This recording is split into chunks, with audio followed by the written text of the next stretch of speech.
Hola, soy la Basmati de nuevo con vosotros. Hoy voy a hablaros de Tom Main. Estoy por ponerle el título del deconstructivista Tom Main. Es un arquitecto de los grandes, grandísimo, gigantesco.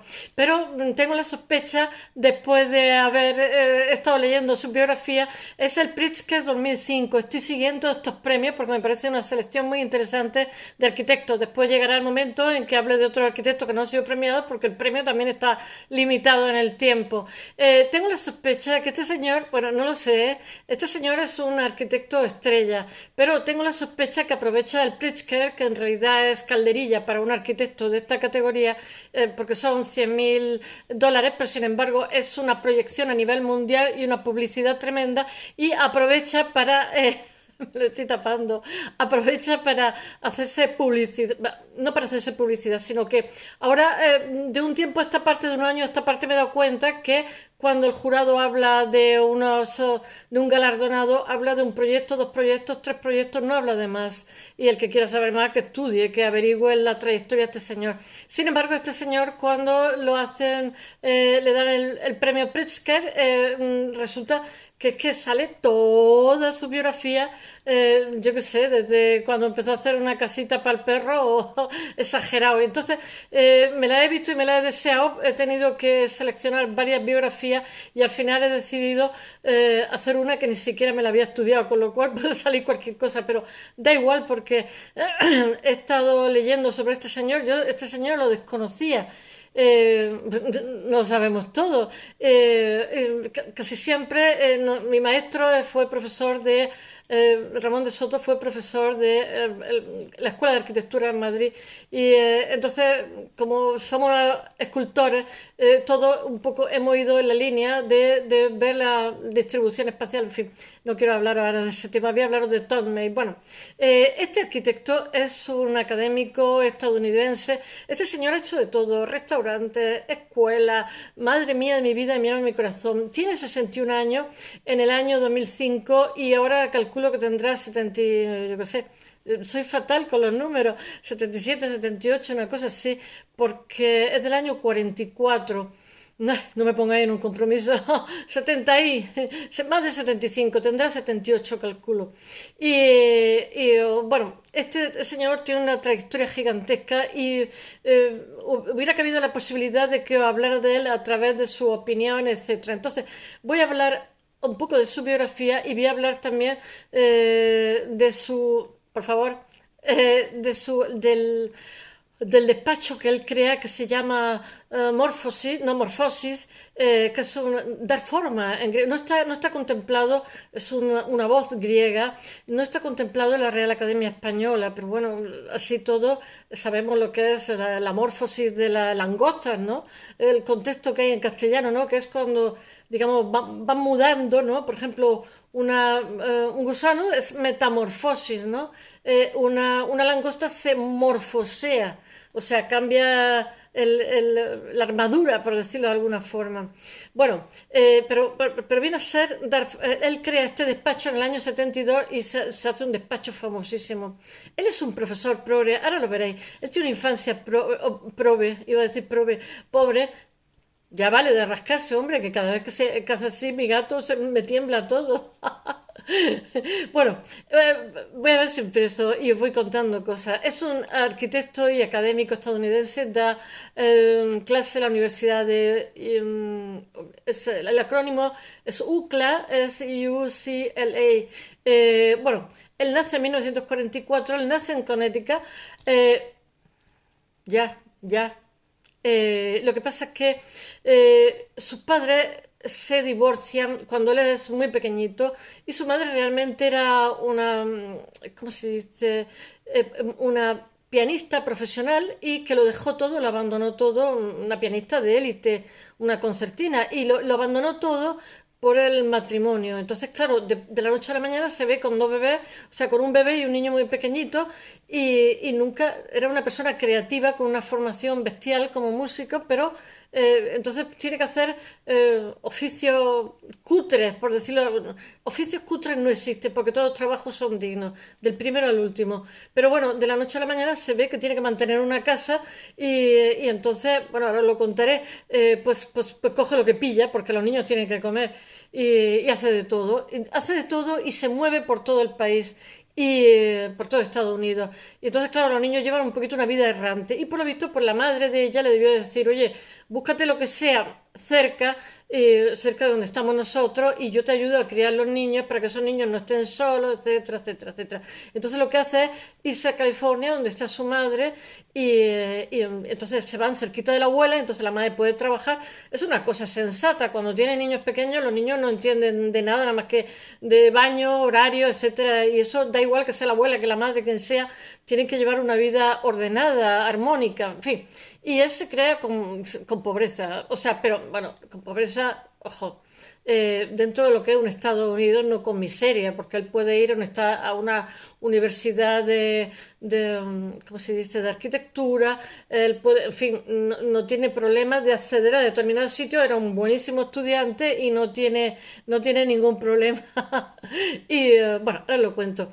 Él nace, como he dicho, en Connecticut, pero se cría en Indiana y luego recala en casa de la abuelita, que ayuda a criarlo en California, siguiendo los desplazamientos de su madre, pobrecilla, que pues el padre se iría, lo que sea, y se tuvo que tuvo que criarlos como pudo, como tantas madres y tantos padres, que se quedan de pronto solos con los niños y tienen que hacer, bueno, de mangas capirote, ahí tienen que hacer lo que pueden. Bueno, él se licencia en 1968 en la Universidad del Sur de California. Y bueno, él realmente él realmente se pone a trabajar. Es que no me acuerdo porque todos los nombres no los puedo memorizar. Se pone a trabajar con no sé quién, vale. Y entonces cuando está trabajando con esta persona, que no es que ganara mucho, él dice que tenía una habitación alquilada, así como una especie de estudio que le costaba 100 euros, que era en una tienda de cebos que alquilaban habitación. Pero dice que él era feliz. Y entonces, pues, de la noche a la mañana está dando clase y tal, y entonces expulsan a su director, lo expulsan a él y expulsan a otro, y les da el punto y cogen y se largan con 40 alumnos y crean una escuela de arquitectura. Toma ahí. Y además una escuela de arquitectura que se hace famosa y sigue teniendo hoy mucho prestigio. Es como un college sin barreras, sin tabiques, donde hay horizontalidad entre alumnos y profesores. Es una escuela experimental de arquitectura y tiene muy buena fama. Bueno, él dice que en esa época está ahí, que se tira 10 años trabajando así y entonces dice que lo que pasa es que van persiguiendo una idea de enseñar a los alumnos, etcétera. Bueno, pero a los 10 años se da cuenta, ya está casado, tiene un nene, también se mete en construir una escuela, pero eso después. A los 10 años decide que vale, que todo está muy bien, cambiar el mundo, ser soñador, pero que él está persiguiendo unos objetivos y que no va bien encaminado, o sea, que después volverá a lo que sea, pero el caso es que se va a Harvard y hace un máster allí de varios años, a los 10 años de haber acabado, o sea, en el 78. Y bueno, es miembro fundador os voy a decir el acrónimo, SCIARC, que es la Escuela de Arquitectura, Southern California Institute of Architecture. Sí, eso. Acrónimo. En Estados Unidos se funciona mucho con acrónimos.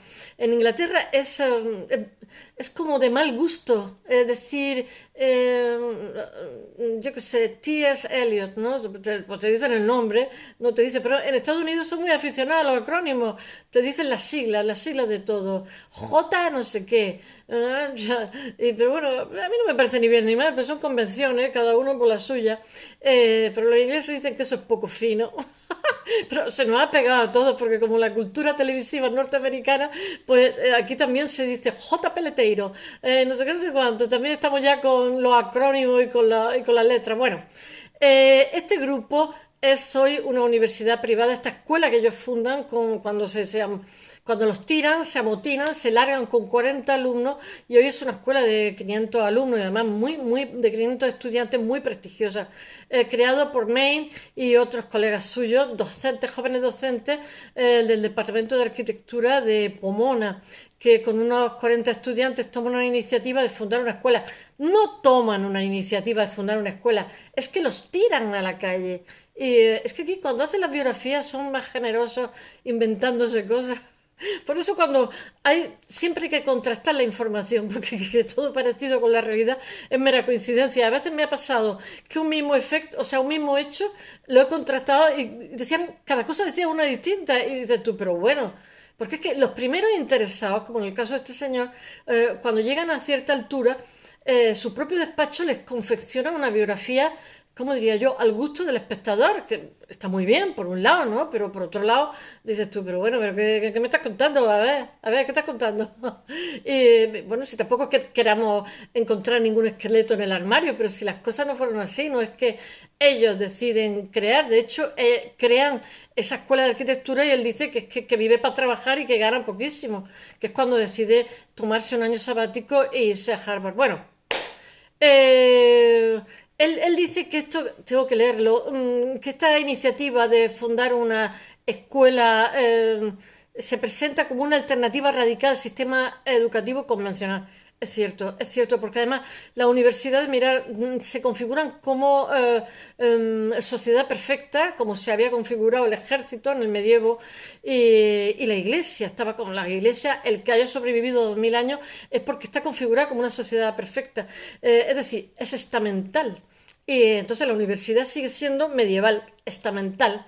Entonces, pues un catedrático está por encima, pero está como los militares, y da igual lo que tú digas, que es justo, no es justo, o deja de ser justo, es estamental, y entonces es impermeable un estamento con otro. Y eso también muchas veces va en prejuicio de los alumnos. A mí me pasa al contrario.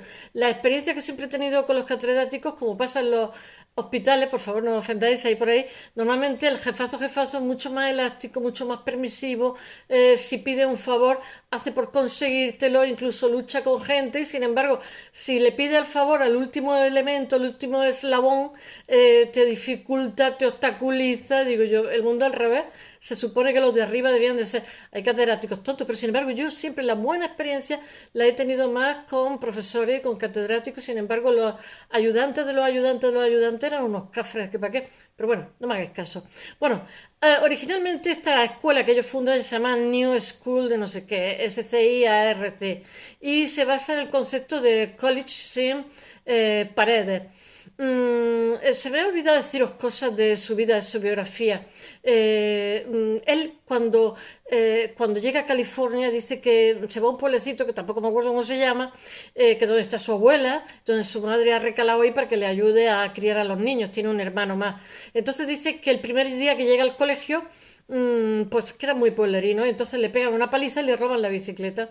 Y entonces dice que él en el colegio, que su madre tocaba el piano siempre, era muy conocedora del arte, de la pintura, de la escultura, entonces, digamos, dentro de casa, bueno, aparte que hacían gardening, aunque tenían una casa modesta, aunque eran gente modesta, eran gente muy refinada. Y él dice que creció oyendo a los clásicos, su madre, digamos, conseguía fotografías para enseñarle pintura, hablarle de autores y tal, y el pueblo pues era hacer deporte o ser carpintero, no había más vuelta de tuerca. Entonces en la secundaria él hace una casita, un proyecto de casa y es muy premiado cuando es un nene, es un adolescente. Y entonces se da cuenta de que le fascina mucho los espacios y que le fascina mucho la arquitectura. Y entonces en la misma secundaria le ayudan también a que vayan caminándose hacia la arquitectura y es admitido en una escuela de arquitectura y dice que el primer día que llega a la escuela de arquitectura pues que ve unas chicas a caballo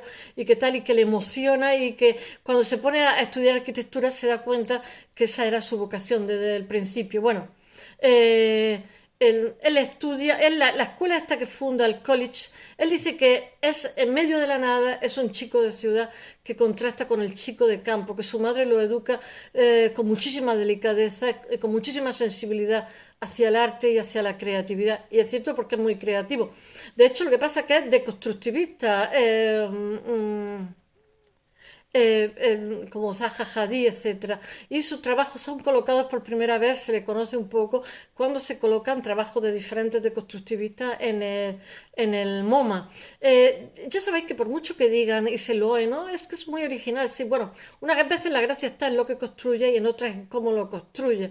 En arquitectura hay pocas vías a elegir. Está la modernidad, o sea, y está también el constructivismo ruso, o sea, o una cosa o la otra. Le puede hacer todas las variaciones que le dé la gana, pero no hay mucho donde elegir, porque es lo mismo, son patrones, en arte pasa lo mismo, o sea, en pintura y escultura hay patrones, o sea, no hay nada por generación espontánea, no me canso de decirlo. Bueno, sigamos con la escuela que funda, que me pongo a contaros cosas, pues que hacen como una escuela con poco estamental, que era como un sueño. Hoy es una universidad privada, con lo cual será carísima, por muy poco estamental que sea el elitismo, y bueno, que es una lucha por hacer una escuela de arquitectura independiente del mundo. Inicialmente, en vez de la jerarquía académica, la escuela favorece una relación horizontal, como he dicho, entre profesor y estudiante, y asume responsabilidades de sus cursos de estudios. Pero él en un momento dado se escapa de eso porque dice que él tiene un objetivo cuando hace, que es medrar, no me parece mal, y que se está difuminando por esa. Lo que pasa es que él se lleva también a su despacho de arquitectura, Morfosis, se lleva también a varios arquitectos que después se le van a alargar porque hacen sus propios despachos propios, que no me acuerdo cómo se llaman tampoco, hoy estoy con la mente espesa. Bueno, él se vuelve célebre por los trabajos realizados con su estudio Morfosis, fundado en Santa Mónica en 1972. Él realmente, cuando empieza, digamos, a explotar, es cuando Morfosis llega a Los Ángeles. Allí tiene como un boom, porque Los Ángeles, bueno, pues es una ciudad muy dinámica a todos niveles, una ciudad que se está construyendo a una velocidad de vértigo, y entonces, pues claro, los arquitectos tienen que estar en lugares, no digo que no tengan que estar en el tercer mundo, no tengo que ayudar, pero residualmente, porque realmente ellos viven de los proyectos, no solamente de los proyectos humanos, sino de los proyectos particulares y de otra serie de, ay, que se me ve, y de otra serie de proyectos, de hacer restaurantes, de hacer villas, en fin. Y entonces, claro, los lugares dinámicos económicamente se lo pueden proveer, porque cuanto más excedente económico hay, pues más se invierte la gente en arte, en arquitectura y en todo. Bueno, pues que crea Morfosis en 1972 con la colaboración de Livio Santini, James Stafford y Michael Brickell. Durante el primer año de historia de la universidad esta que hace la Escuela de Arquitectura, que es cuando crea él el Morfosis. Bueno, como declara posteriormente el mismo Main, el estudio inicialmente en realidad no era una oficina, tengo que leerlo, sino solo una idea. O sea, él quiere medrar, pero no sabe cómo, y lo cual está bien, como he dicho antes. Bueno, en el 2005 Thomas Main gana el Pritzker, al justificar una prestigiosa trayectoria, es un reconocimiento bestial. En fin, los Pritzkers también saben darse mucho autobombo, ¿eh? Todo hay que decir. Lo que ya os he dicho, que hay montones de premios que son también tan prestigiosos o más, pero se publicitan menos, como el Aga Khan, el Premio Imperiale, el Riva, el Mies van der Rohe. Hay montones de premios en arquitectura, pero básicamente los premios lo que hacen a los despachos es publicitarlos, que es de lo que se trata. Y ya os digo que incluso este se entrega también en mayo, siempre se entregan en sitios muy interesantes. En el Pritzker Pavilion, que le hace Frank Gehry. Frank Gehry es también californiano y dice que se pone muy contento, aunque este ha nacido en Connecticut, realmente donde se cría en California, de que un paisano suyo, en fin, se promocione. Me parece que es el octavo, no sé si es el octavo o el catorceavo, creo que el octavo arquitecto americano que consigue el Pritzker. Bueno, el jurado lo que dice, tengo que leerlo, dice: el enfoque de la arquitectura de Tom Main y su filosofía no deriva del modernismo europeo o bueno, deriva de los constructivistas rusos, no te fastidies. O sea, no me hagáis caso, o de influencia asiática o americana del siglo pasado. Durante su carrera, es muy original, de todas formas, muy creativo, se notaba que la madre lo educó en la creatividad. Durante su carrera trata de crear una arquitectura original, realmente representativa de la cultura única, un poco sin raíces de la California meridional. Ya sabéis que la zona oeste de Estados Unidos pues fue el último eslabón que consiguieron. De hecho, en el siglo XIX ellos ya están desarrollados, pero no pueden salir fuera porque tienen el oeste todavía, bueno, especialmente Los Ángeles, ciudad rica desde el punto de vista arquitectónico. Como Hermes, Neutra, Slinder y Gehry, que lo preceden, Tom Main es un añadido auténtico a la tradición de talento arquitectónico innovador y excitante que prospera. Esto es lo que dice el jurado del Pritzker, innovador y excitante que prospera en la costa occidental. Bueno, el estudio morfosis se denomina con este término griego así tan rimbombante, porque realmente es forma, está en formación. Para mí es más creando forma, siendo una estructura dinámica que evoluciona. En castellano ya os digo que se utiliza para la morfosis de la. Es que todo lo que sea ciencia, todo lo que sea medicina, utiliza muchísimo las voces griegas y latinas, casi más griegas. Bueno, respondiendo a las condiciones sociales, culturales, políticas, es muy respetuoso eh, con todo lo que hace, con todos los proyectos que hace. Sus proyectos a lo largo de décadas hasta hoy en día realmente incluye todo tipo de edificios. Él hace restaurantes que se han hecho, que han quedado para la historia de la arquitectura. O sea, es un elemento muy original. Hace de todo, ¿eh? Hace también universidad, hace también para unos Juegos Olímpicos que se presenta en Nueva York. Y entonces hacen ya edificios que, aunque no ganen los Juegos Olímpicos, que no lo ganaron para el 2012, él lo tiene. eh, Se quedaban esas instalaciones. Además, ya lo dijeron cuando, digamos, les presentaron el concurso que este ganó. Dijeron, bueno, seamos o no seamos Juegos Olímpicos, estas instalaciones se van a quedar para beneficio de la sociedad. Y entonces él, cuando le dan el Pritzker, él cuenta que va en un taxi y que se acaba de enterar que me parece que en Alaska ha ganado no sé qué cosa a nivel institucional, un edificio que se presentó al concurso y dice que para él es una alegría grandísima. Y por lo visto estaba enterándose por teléfono, llamaba y dijeron, ha ganado el Pritzker, que dice que iba en un taxi en Nueva York y dice que no cabía de alegría porque dice, todas eran noticias buenas, todas eran noticias buenas. Bueno, él tiene proyectos en Seúl, que tiene de Tower Sun, las Torres del Sol. Tiene proyectos prácticamente por todo el mundo. En España hace también unas viviendas como de protección oficial, algo así, hace una promoción para gente modesta. Fue muy criticado y era bonito el proyecto, ¿eh? Y él mismo le da mucha rabia porque dice, yo me he criado en la pobreza y cuando hice ese proyecto, porque dice que a él le gusta rodarse, no le gusta solamente trabajar para determinadas cosas, lo hice con la idea de que tuvieran zonas comunales grandes, por visto jardines y tal, y digamos le restó otros metros por otros sitios.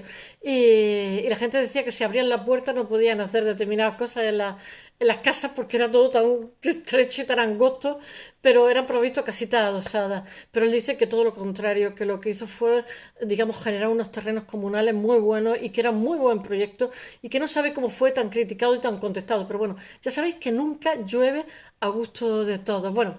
Él hace de todo, desde villas, residencias institucionales, grandes proyectos de planificación urbana. Él de urbanismo, creo que el máster que hace es de urbanismo. Bueno, Morphosis, creo que Morphosis llega a tener 40 empleados fijos en plantilla, arquitectos, entre arquitectos, diseñadores, etcétera. Pero la última biografía que leo digamos, de época más reciente, ya tenía 60, 65. Digo, bueno, hasta Norman Foster que tiene 1000 plantilla, que digo yo, ¿cómo será pero claro, para tener 1000 tienes que tener muchísimos proyectos, pero bueno, ya 60, 65, digo, pues van las cosas muy bien. Y bueno, él llega a Morfosis, llega Michael Rotondi, que es un arquitecto buenísimo, del que algún día os hablaré también, pero él está del orden de 9 o 10 años y crea su propio despacho también. Aunque realmente el que mandaba era Main, realmente trabajan a la par Main y Rotondi, y en el 1991 Rotondi se va para, digamos, crear Roto Architecture. Y bueno, Morphosis tengo que leerlo, se amplía notablemente hasta convertirse en un punto de referencia para la cultura arquitectónica no solo californiana. Eso lo dice un crítico de arte. Algunas de sus obras de los años 80 tienen un notable impacto en la crítica de la disciplina. Hace muchos ángulos que no son rectos, ¿eh? Tiene unos proyectos que son preciosísimos, pero claro, para eso tienes que tener una infraestructura de ordenador y de gente que sepa usarla bestial, porque, bueno, y de buenos ingenieros, todo hay que decirlo, ¿eh? Porque Zaha Hadid lo dice que cuando está con Ren Kulas, que fue el profesor suyo, le echa el ojo y se la lleva, y lo hace además arquitecto asociado del primer día que ni siquiera acaba la carrera, porque Zaha Hadid era un genio. Entonces dice ella que cuando se larga de allí se lleva al ingeniero, al Rice, que por lo visto era una bestia parda y entonces le permitía todas las locuras que se le pasaban por la cabeza de proyectos, pues este ingeniero era un máquina, no sé lo que sería, estructurista o algo así, porque lo de la resistencia a materiales es tela marinera. Y bueno, él habla también, él ha hecho libros, es muy erudito, él es profesor de facultad, etcétera, y ha hecho libros sobre digamos, la función de un arquitecto y dice cosas muy interesantes. Me está leyendo diferentes extractos del libro y dice que un arquitecto realmente pues no tiene muy claro lo que es, porque dice que tiene que saber un poquito de todo, porque dice como un director de orquesta, dice tienes que saber de diseño, tienes que saber de museo, tienes que saber de restaurante, dice al final, porque al final tienes que estar a todo, tienes que hacer de todo, y dice no te puedes especializar, dice cosas muy interesantes, y dice y tienes que afilar mucho la intuición también. Bueno, en 1988 él aparece en una, ¿cómo se llama? En una exposición que hay de constructivismo, de Constructivism Architecture del MoMA Nueva York, donde están expuestos uno de los puntos de la filosofía que es, de su filosofía, que es el enfoque experimental del proyecto. En esa exposición está también Zaha Hadid. Esa exposición me parece que la hace Johnson, creo recordar. Porque es lo que hay en el momento. Entonces, lo bueno de los buenos museos es que atrapan la sensibilidad del instante, ¿no? No se esperan 500 años, que es lo que digo yo de Velázquez, que está muy bien Velázquez, pero resulta que ¿por qué no hacéis cosas de lo que ocurre ahora, de los emergentes, incluso de los consagrados, de lo que hay ahora mismo? Por favor, ya está bien de hablar de lo anterior, que los árboles no nos dejan ver el bosque, nos estamos perdiendo, qué es lo que pasa ahora mismo. Bueno, la zona de Los Ángeles donde en inicio trabaja el estudio es como compleja, inestable, incluso a nivel tectónico y paisajístico. De hecho, Morfosis afronta cada caso con características, son muy respetuosos, porque el Pritzker, mirar, eso lo tienen muy en cuenta, el que sean respetuosos con el lugar, con el entorno, con el medio ambiente, con las tradiciones de donde construye las cosas, eso de que en el despacho fabrica un proyecto y lo mete, eso también pasaba en arte, ¿eh? Picasso en los años 40 te hacía era ya una marca, ¿no? Y entonces te hacía una escultura y te la ponía en medio de tocar a no tocar, pegar a no pegar. Y entonces, a partir de una época, en la escultura también, tanto las instalaciones como tal, se tiene en cuenta no solamente el tema que va a tocar y lo que va a hacer, sino muchísimo el entorno donde va a estar esa escultura para que no choque, no sea discordante con lo que hay alrededor. Claro, escultura y arquitectura es lo mismo a escala diferente. Bueno, él trabaja mucho con Tom Main, trabaja mucho con un escultor que no me acuerdo cómo se llama, hoy no me acuerdo de nada. Luego lo buscaré y lo pondré en el blog. Bueno, es que son muy respetuosos. Surge de esta manera cuando él está en Los Ángeles, que realmente dice que realmente cuando empieza, digamos, a tener muchos proyectos, cuando es un boom para su despacho, es en Los Ángeles porque empieza a hacer muchísimas viviendas célebres. Yo digo, hay capacidad adquisitiva, restaurantes californianos, entre los que destaca la Casa de México en 1978, la Casa 2468, la de Lawrence en Santa Mónica en 1981. Entre los restaurantes destaca 72 Market Street, Venice. En Venice hace muchísimas cosas, la Venecia de allí. En 1983 el Agnelli, en Los Ángeles en 1984, el Kate Mantilini en Beverly Hills en 1986, y en su obra Morfosis intenta absorber el espíritu histórico del lugar, como he dicho. Y él dice, una relación que se juega a nivel intelectual, que evoca particulares presencias arqueológicas y afinidades simbólicas. De esta manera, las construcciones muestran su valor único y resultan estratificadas sin particulares vínculos preexistentes.